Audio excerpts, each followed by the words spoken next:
Deion Sanders' latest idea brings level of intrigue that spring period lacks.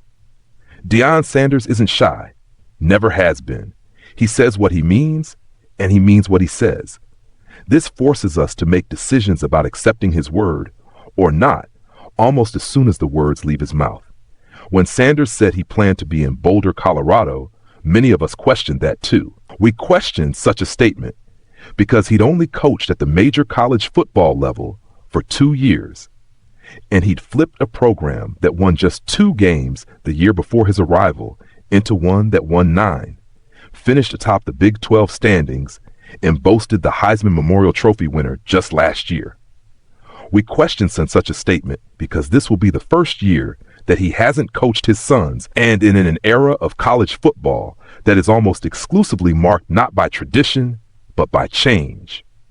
But we sometimes fail to remember that Sanders has been one of the architects of that change.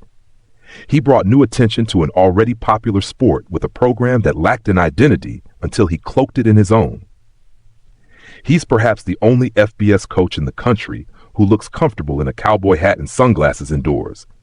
Leave it to Coach Prime to inject not just excitement, but perhaps a tonic to the morose spring offseason, where more news has been made by name-brand programs choosing to forego the tradition of playing a spring football game for fans or a glorified fan appreciation day with a nod toward why we watch the sport.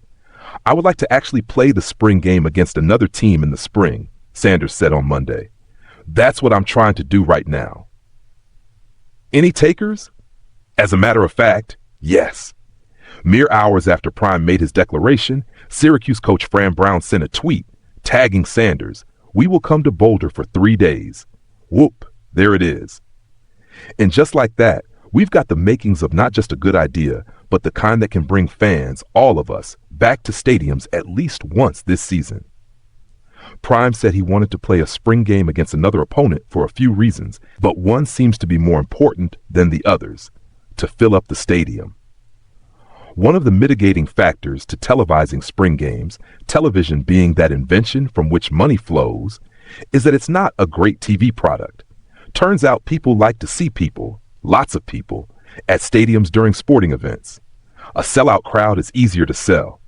Playing against another opponent, even in an intramural setting, brings a level of intrigue that the spring period lacks. Stacking up against an opponent who is as good as you feels exactly like the game fans want to see, and exactly like the game Matt Rule would avoid at all cost. The risk of injury skyrockets. If seasons of HBO's hit show Hard Knocks are to be believed, so is the risk of fights breaking out. But the reward might be too great to resist. That Brown was first to answer Prime's call speaks to the program he's built and continues to build.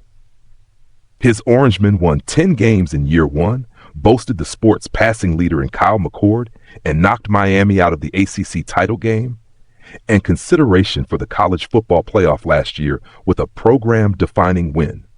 Moreover, Brown FaceTimed Clemson coach Dabo Swinney, told him you're welcome for putting him into the ACC title game, a game Clemson won, and followed up with a victory in the Holiday Bowl.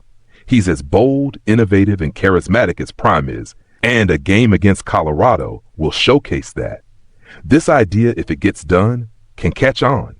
Even in a sport that loves its secrecy, with coaches who are more conservative than a junior savings account at the local savings and loan, all this game has to do is work once, and the rest will follow suit.